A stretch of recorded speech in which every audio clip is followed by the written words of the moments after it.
The Republican National Convention is in full swing in Milwaukee, Wisconsin, and Donald Trump is pushing through his schedule with a bandage on his ear. Let's turn to VOA correspondent Chris Casquejo for more. Welcome back, Chris. Good to be with you. So Trump is out in the field carrying out his schedule as planned at the RNC. Give us the latest, and what can we look forward to on the final day on Thursday?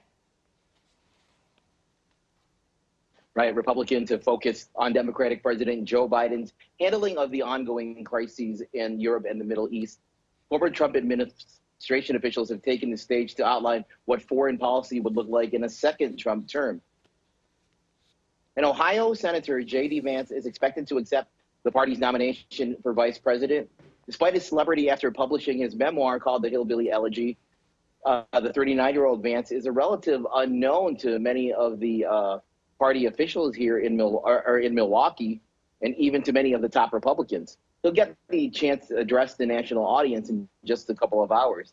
Expect to hear a speech that includes his family, his wife Usha, their 3 children, and his endorsement of Trump's policies, which on some issues he's to the right of Donald Trump, so there really is no ideological balance on the ticket. They're both pretty right-wing on a lot of positions, including abortion. Vance beat out North Dakota Governor Doug Burgum and Senator Marco Rubio of Florida to be Trump's running mate. He has developed a strong rapport with the former president over the years, even after he was a strong critic of him before he got elected to the Senate. They speak on the phone regularly, and Trump has even complimented Vance's beard, saying he looks like a young Abraham Lincoln. Now, as for Trump, he will officially accept the GOP nomination Thursday night, and he has said that his speech will seek to unify the country, and he had changed it from its more harsh tone that he was planning to give. Right, Chris, and it's been 4 days since the assassination attempt on Trump last Saturday. How are people in the U.S. reacting to the recent assassination attempt? Right, delegates and spectators in Milwaukee have started sporting bulky ear bandages to copy Donald Trump and show their support for him. He made waves on Monday when he appeared at the RNC with the bandage over his right ear. As you know, 2 days earlier, he survived an assassination attempt at a rally in Pennsylvania that left him mostly unharmed, but he has that gash to his ear caused by the near-miss bullet. Now, minutes after the shooting, Chinese e-commerce sites were selling T-shirts of Trump raising his fist moments after the shots were fired. But by Tuesday, almost all the listings had been removed, and while it's unclear they were taken down, a business school professor, Jinmin Wang, said the shooting was politically sensitive and may have prompted action by Chinese authorities who routinely censor these sorts of things. Well, then you have to tell us who's actually ahead in the latest polls. I mean, is there any dramatic change in the numbers after the assassination attempt on Trump? Not really. Trump is leading in 7 battleground states, 6 of which President Biden won in 2020. Now, the positive news for Democrats in this Times YouGov poll is the performance of their Senate candidates in these same battleground states. There are Senate races in Arizona, Michigan, Nevada, Pennsylvania, and Wisconsin this year. In each state, a Democrat holds the seat now. 2 are open races, and 3 are seats being defended by incumbent Democrats. And in each state, the Democratic candidate is running ahead of Biden while leading their Republican opponent by a margin of at least 7 points. So no dramatic change in the latest polls on Biden or Trump. Now, are calls on Biden to drop out of the race still growing? I mean, is the move to oust Biden dying out now?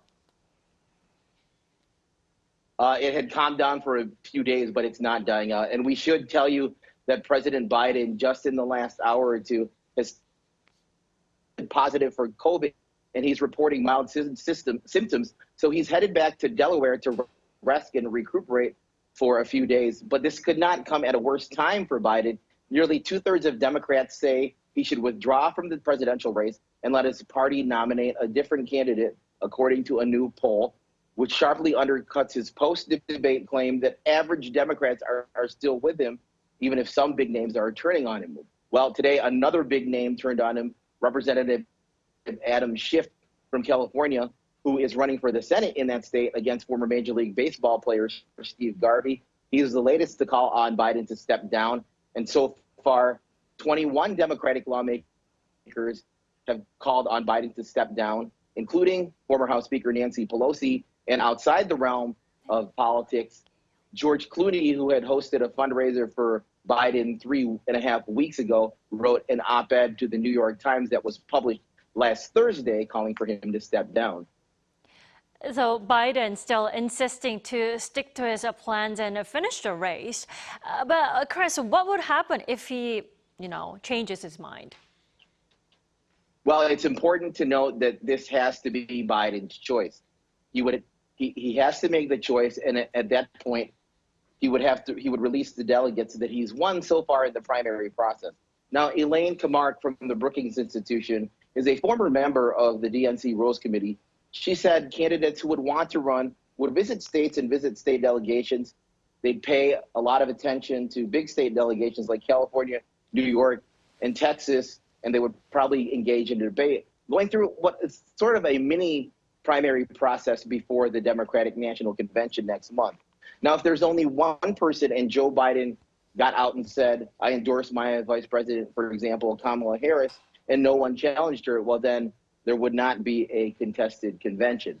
So it really would simplify the process if the Democrats, should they, decide to move, should Biden decide to get out of the race, it would be a much simpler process if they settled on one person. And a lot of people in the Democratic Party think it just makes the most sense to settle on the vice president, Kamala Harris, if Biden decides to drop out. But that's a big if, because he said that he intends to stay in the race.